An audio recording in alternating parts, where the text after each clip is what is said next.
सागिन खय सेटर अकान नोआ इस्लामपुर चोपड़ा ब्लॉक रे आयमा बयहा के नेले कोआ अकय दो उपरुम हिना अकय दो बनुआ आले दो इस्लामपुर ब्लॉक आदिवासी जमी रक्षा कमिटी पाटा खय ले काना Islampur block body in the block secretary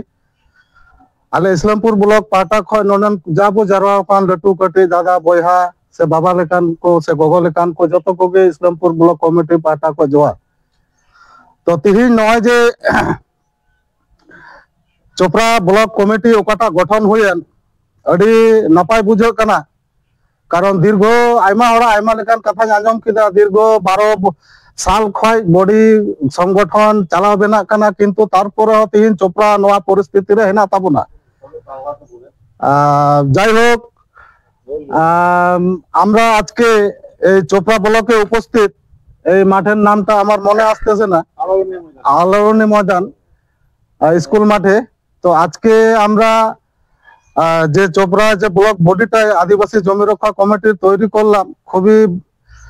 তৈরি করতে পেরে খুবই ভালো লাগতেছে কিন্তু তার আগেও কিছু কথা আছে সেটা হলো এই সংগঠন কিন্তু চোপড়া থেকে আদিবাসী সংগঠন শুরু তারপরেও চোপড়ার পরিস্থিতিটা আজকে এমন একটা জায়গায় আছে যে উত্তর দিনাজপুর জেলায় সব থেকে বেশি আদিবাসী থাকার পরেও চোপড়ার পরিস্থিতিটা একদমই নাজেহাল তো আমি এটুকুই বলবো কিছুক্ষণ আগে বলতেছিলাম যে বাতির নিচে অন্ধকার থাকে বলে সেই পরিস্থিতিটা হয়ে আছে চোপড়া চারিদিকে আলো দেখাইলো কিন্তু নিজের নিজের গোড়াতেই অন্ধকার হয়ে আছে তো আজকে যে আমরা যে ব্লক বডিটা তৈরি করলাম আমি এটুকুই বলবো যারা পদাধিকারী প্রেসিডেন্ট সেক্রেটারি সহ সেক্রেটারি সহ সভাপতি এবং তেজারা কমিটির যে মেন লোকগুলো আছে কমিটিতে 24 জন না 25 জন দেখলাম সব মিলাই তো আজকে আমরা কমিটিটা গঠন করে গেলাম তো গঠন করে যাওয়ার পরে যে কমিটির আরো কিছু কাজ আছে কমিটির কিছু সিস্টেম কমিটির কিছু প্রসিডিওর কমিটির কিছু রুলস এগুলা যদি আমরা মেইনটেনেন্স না করি এগুলা যদি আমরা ফলো না করি কিন্তু সংগঠন টিকাইতে রাখতে পারবো না একটা ইউনিট একটা সংগঠন টিকাইতে গেলে 10 জনের কথাও শুনতে হয় নিজের কথাটাকেও শুনতে হয় তো আমি এটাই বলবো যে আগামী দিনে এই চোপড়ার ব্লক বডিটাকে যে 24 জন মিলে গঠন করা হলো 24 জন না 25 জন দেখলাম এই 24 জনের একটা শুধু এই 24 জনেরই একটা ক্লাস হবে যে বডিতে যারা আছে তাদের নিয়ে শুধু একটা ক্লাস হবে ক্লাস হওয়ার কারণটা হলো কি যাতে কোনো লিডার বডিতে যারা আছে তারা যাতে ভুল পথে যাতে না নিয়ে যায় আমাদেরকে ক্লাস করার কারণ হলো ক্লাস না করলে সংগঠন কিভাবে আমরা নেতৃত্ব দেব সংগঠনটাকে কিভাবে আমরা সামনের দিকে নিয়ে যাব সংগঠনটাকে কিভাবে কার্যকরী যে সমস্যাগুলো আছে চোপড়ার মধ্যে জমি জায়গার সমস্যাটা বেশি আছে চোপড়াতে এই সমস্যাগুলো কিভাবে কার্যকরী করতে পারবো তাহলে আমাদের অসুবিধা আর হবে না যদি আমরা এই ক্লাসটা যদি করতে পারি তো আমি প্রথমে বলবো আজকে আমরা বডিটা তৈরি করলাম খুব তোড়জোড় একটা ক্লাস করার জন্য একটা মিটিং ডাকা হবে শুধু ওই দিনকার ওই 24-25 জনই থাকবে তাদের শুধু ক্লাস করা হবে 2 থেকে 3 ঘন্টা ক্লাস করা হবে তো তার আগে চোপড়াতে অনেক কাজ অনেকে বলতেছে অনেক পুরানা কাজ আছে 2-3টা কাজ রানিং এ আছে এই যে ব্লক সেক্রেটারি যেটা বললো ব্লক সেক্রেটারি সেই কাজগুলো আমরা দেখব কি করে কাজগুলো হচ্ছে না আর আমি এটুক বলবো যে আমি প্রথমত একটা সংগঠন চালাইতে গেলে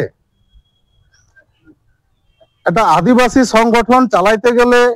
আদিবাসী যেটা কাকা বললো যে 40টা জাতি মিলে আমরা আদিবাসী তো এই 40টা জাতি মিলে আদিবাসী আমরা 40টা জাতি কোনোদিনও এক হতে পারিনি এখনো আমরা সাময়িক 2-3টা জাতি আছি আমরা এক হতে পারতেছি না তো 40টা জাতি আমরা এক হব কি করে তো ওই সময়টাও চলে আসছে যে হ্যাঁ 40টা জাতিকে এক হতে হবে কারণ হলো কি আমাদের এই ভারতবর্ষের প্রথম লড়াই হলো এখন যে আমরা মূল নিবাসীর লড়াই আর্য আর অনার্যর লড়াই আমরা যদি কোনো রাজনীতির লিডারের হাত ধরে কোনো রাজনীতি ছাতার নিচে থাকে যদি আদিবাসী সংগঠনটাকে চালাইতে চাই, তাহলে কোনোদিনও কোনো কাজ আমরা করতে পারবো না আদিবাসী সমাজের। আর আজ অব্দি হয় নাই, আর হবেও না। রাজনীতির লিডারদের পাশে থাকে বা রাজনীতির আন্ডারে থাকে যে সমাজের কাজ করতে পারবো, কোনোদিনও পারবো না। খুব জোরে দুটা তিরপল, দুটা শাড়ি আনে দিতে পারবো, এর থেকে বেশি আর কিচ্ছু পারবো না আদিবাসী সমাজে আমরা করতে। যদি আদিবাসী সমাজের কাজ করতে হয়, তাহলে রাজনীতি ছাতার নিচ থেকে আসে আদিবাসী সমাজের আমাদেরকে কাজ করতে হবে। কারণ এটা যদি আমরা যদি রাজনীতির সাথে জুড়ে যদি কাজ করি, তাহলে রাজনীতির অনেক বড় বড় লিডার আছে, অনেক বড় বড় পদাধিকারীরা আছে, ওরা আমাদেরকে বিভিন্ন রাস্তায় আমাদেরকে আটকায় নেবে। আমাদের যেটা নিজস্ব, আমাদের যেটা পাওয়ার আছে, সেটাকে আমরা ব্যবহার করতে পারবো না। কারণ রাজনীতির আন্ডারে থাকলে ওর গোলাম হয়ে থাকলাম না আমরা,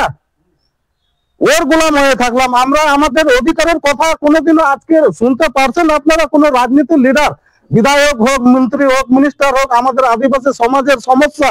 আজকে আমরা কেন এত পিছনে পড়ে আছি? আজকে খগেন মুর্মু ধুলাই খাইলো, রক্তাক্ত অবস্থা পড়ে আছে হসপিটালে, ও কেন ধুলাইটা খাইলো? রামপুরহাটে যে মহিলাটা 13 বছরের মহিলাটা রেপ করে 3 টুকরা করে ফেলে দিল, তার কোনো কথা আজ অব্দি সে বললো না। সে ওখানে আদিবাসীদেরকে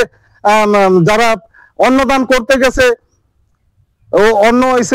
ও নিজের এলাকা ছাড়ে অন্য এলাকায় অন্নদান করতে গেছে প্রাকৃতিক দুর্যোগ হওয়ার কারণে, কিন্তু ওখানে আমরা কোনোদিনও দেখি নাই খগেন মুর্মু দুটা ব্যক্তিকে অন্নদান করতেছে। ওখানে আমরা দেখতে পাইছি শুধু ফটোশুট চলতেছে ওদের। ওখানে শুধু খগেন মুর্মু আর শঙ্কর পাল গেছে, আবার কোন ব্যক্তি ওখানে বিজেপির ছিল না। আজকে যে খগেন মুর্মু মার খাইছে, এটাও তো রাজনীতি লিডারদের বড় চক্রান্ত। আদিবাসী সবসময় মার খাওয়ার জায়গার আগে, মার খাওয়ার বেলায় অন্য জাতীয় থাকে না, মার খাওয়ার বেলায় আদিবাসী। তো আজকে যদি খগেন মুর্মু, আমি বলবো এমপি আমাদের উত্তর দিনাজপুরে পশ্চিমবঙ্গের একটা ভালো, ঝাড়গ্রামের ভালো একটা এমপি, ও পার্লামেন্টে কথা বলে আজকে রামপুরহাটে যে মেয়েটার ঘটনাটা ঘটলো, 3 টুকরা করে 2 টুকরা পেয়েছে, এখনো 1 টুকরা পাইনি, তার বিরুদ্ধে আজকে কোনো একটা বিধায়ক, কোনো এমপি আদিবাসীদের কোনো কথা আজকে আমরা শুনতে পাইনি। কেউ যদি শুনে থাকেন আপনারা বলবেন যে এই মন্ত্রী মিনিস্টারের মুখ দিয়ে আমরা শুনতে পাইছি। আজকে যদি আমাদের খগেন মুর্মুর মধ্যে যদি আমাদের দুঃখ ব্যথা আছে, তাহলে ওর ভিতরে কেন আমাদের জন্য ব্যথা আসতেছে না? বিমল বাবু, বাবলুদা, ব্যথা আসার কারণ তো ওরও। তো আমি এইটুকুই বলবো, রাজনীতি লিডারদের থেকে দূরে থাকে যদি আপনারা কাজ করেন, আপনারা কাজে সাকসেসফুল হতে পারবেন, আমি আপনাদের সাথে আছি।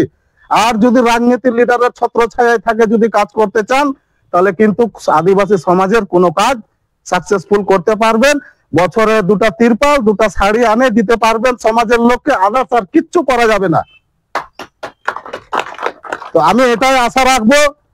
যে এই যে ব্লক বডিটাকে আমরা গঠন করলাম, এই ব্লক বডি আগামী দিনে খুব তোড়জোড় আমরা একটা ট্রেনিং ক্লাসের মতো একদিনের জন্য করব, 2 থেকে 3 ঘন্টার জন্য। কারণ সংগঠন চালাইতে গেলে লিডার পার্সনদের কিছু ক্লাস না করলে বিগত দিনের মতো আবার উল্টাপাল্টা হয়ে যাবে। তো আমি চাই না, আমি চাই যে চোপড়া আর ইসলামপুর মিলে আমরা কাজ করি। আমিও চাই যে চোপড়াতে প্রচুর পরিমাণে কাজ আছে, এখনো চোপড়াতে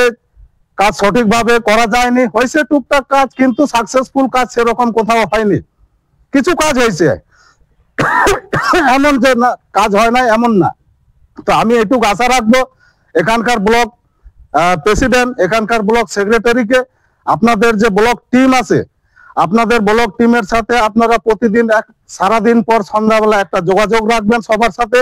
সংগঠন চালাইতে গেলে সবাইকে টাচিং এ রাখতে হবে, এবং যে ক্লাসটা হবে ক্লাসের পরে আপনাদের যে লিডার পার্সনদের যে ক্লাসটা হবে, সেই ক্লাসের পরে আপনাদেরকে ফুল দায়িত্ব দিয়ে দেওয়া হবে, এবং প্রশাসন লেভেলকে কিভাবে হ্যান্ডেল করতে হবে সেটা সংগঠন দেখবে। চোপড়া ব্লকের কাজ কিভাবে হবে সেটা আপনারা যদি নেতৃত্বটা যদি ঠিক দেন, তাহলে সংগঠন প্রত্যেকটা কাজের পিছনে আপনাদের সাথে থাকবে এবং